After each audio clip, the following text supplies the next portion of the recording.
I just did a short reel on the 4 conversations that a salesperson could have in selling their product or service. And that describes the 4 different approaches. But I wanted to go into this a little bit deeper for your benefit. And if you stay till the very end of this, how they can work together to make more sales and higher margin sales. So the 4 types. The first type is script-based selling, and that's sort of the canned approach.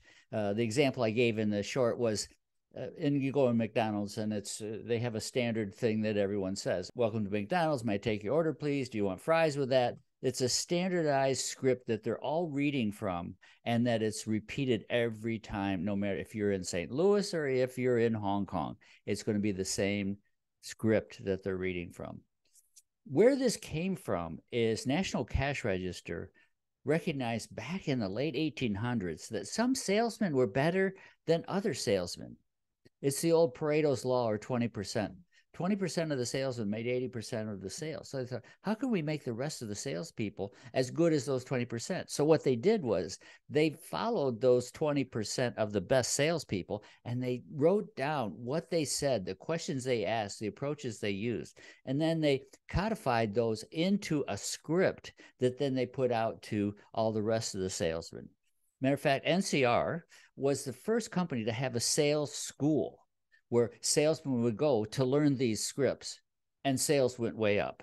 Since then, every company has adopted some form of this sales school. There's the Toyota way, there's the IBM sales approach, all those kinds of things. And that is to have some kind of standardized approach. It's best used when you have a standardized product, a standardized set of clients, or at least their standard needs. Like if you go into McDonald's, you're going to buy a hamburger and a milkshake or a Coke or something. So there's a standardized needs from customers, standardized set of products. And what you're trying to do is close this transaction as quickly as possible so you can move on to the next one, and that the customer is satisfied. They're most satisfied if you can do this quickly and easily. And so the script helps with that. The next approach is a step up from that, and that is needs satisfaction selling. And that is where you go in and you're trying to identify the client's needs. Now, this can be a little tricky, and I'll give you a great example. I always bought Toyotas from the same fellow by the name of Steve Pecca down at the Toyota dealerships. I bought, I don't know, 4 or 5 cars from him. And I went in to buy a new SUV, and he wasn't there. So this new salesperson was assigned to me, and she said, "I can help you."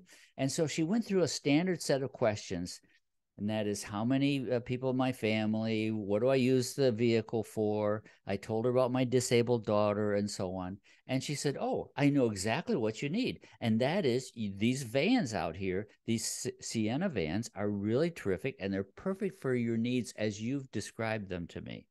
So I went out and I'm looking at the vans, and I thought, I'm just really not the van kind of guy. Well, who shows up but Steve Pecca? Steve shows up and says, "Hey, Dick, what are you doing?" I said, "Oh, I'm looking for a new vehicle. I was thinking about an SUV, but I'm looking at vans." He said, "Oh, you don't want a van." He said, "I know you. And that is, you're looking for a tough truck. And let me tell you, I just got some Forerunners in. They are so cool. Come here, let me show you." He takes me over, and we start looking at these Forerunners, and they are terrific. He knows my needs, and not just my stated needs to a set of questions, but my emotional needs of what's my image. And if you look at car buying, they say it's a reptilian kind of purchase, and that is, it comes from your identification of, if am I a sports car kind of guy, am I a van kind of guy, am I a big truck kind of guy? And so Steve Pecca understood that, and so he identified my needs, combined them with the ones that the woman had asked me, and I ended up buying a Forerunner from him. So you have to know the client well enough to identify what product you're going to give. So it's a non-standard client, but a standardized set of products. Toyota only makes so many products. So that's when you would use this needs satisfaction selling. You're trying to find the need and then satisfy it. That need may be practical or may be emotional. That fits into what's called spin selling, which is a very process-driven thing where, what is the situation? From that situation's description, what is the problem? from that problem, what's the implication for the product or service? And then how do I satisfy initial need or solve that problem? If you look at what Steve Pecca did, he identified not only my problem, I needed a new vehicle, but also the implications of that, both emotional and logical, and then sold me a product that I was very happy for. I kept that truck for a long time. Consultative selling is the third type, and that takes the need satisfaction to another level. And the other level is that the product now is also customizable to a very large degree. If you think about buying houses, I mentioned that I have a disabled daughter. So when we were looking to build a new house, it had to be customized to her needs, that she would use a walker and a wheelchair. I didn't want any steps up from the garage and so on. That it would have to be customized to her needs as a disabled person. And my wife and I are frankly getting older and the other kids are moving out. So it's a very unique thing. I went to a couple high-end, quote, custom builders. And when I told them what I wanted to do, I wanted to take some existing floor plans. And they said, well, we can add windows and we can move some walls if they're non-bearing, but we can't do the kinds of things you're asking for. So what it was is they were not custom builders like they said they were. They were need satisfaction selling, and I was not looking for that. Finally, I came upon the people that built this house, and I told them what I wanted to do, and they said, well, what kinds of things would you need? I said, well, wider doorways. Oh, we can do that. Everything I asked for, they said, oh, we can do that. I even wanted no steps in from the garage into the house because I want my daughter's wheelchair to go right in, no ramp or anything. And there are county regulations and state regulations because of the gases from automobiles that you have to have a step up.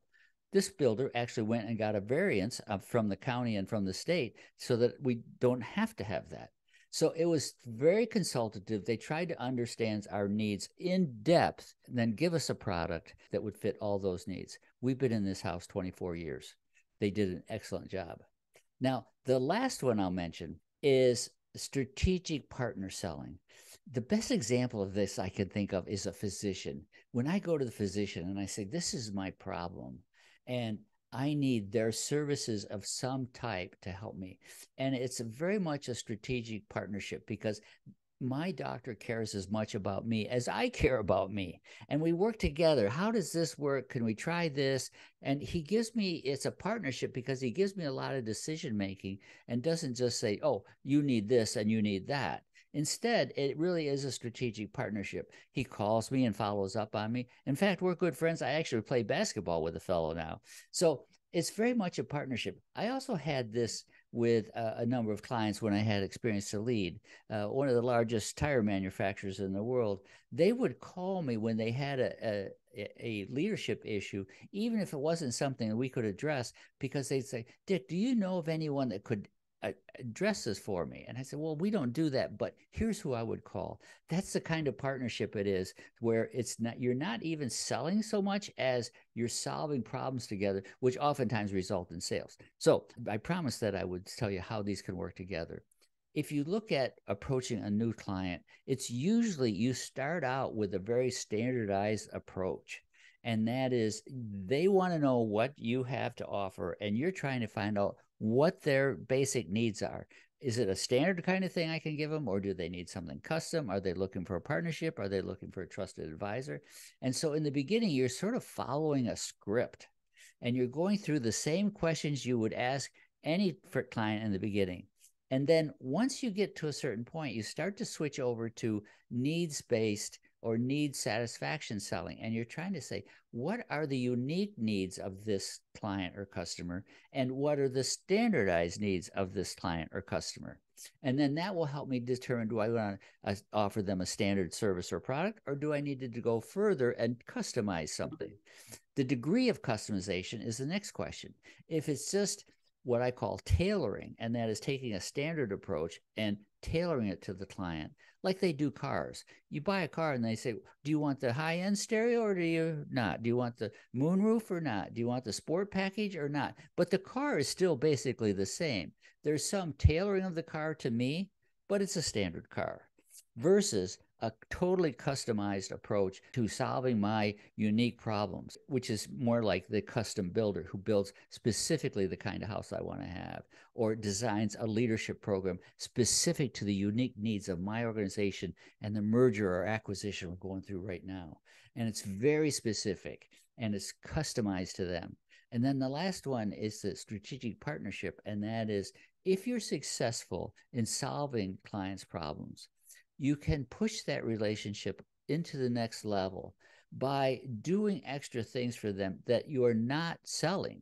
You're trying to build a partnership, follow up and see how things are going with them, not with the intent of selling, but with the intent of understanding and helping them.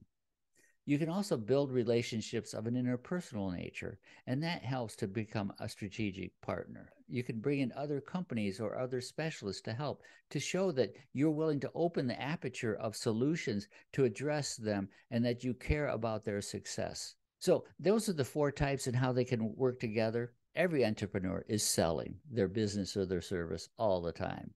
Even if you're just out with friends, you're probably going to mention your business and you'll start using one of these approaches. And I hope these 4 types help you in your conversations with your customers and with your clients. It certainly has helped me. Good luck.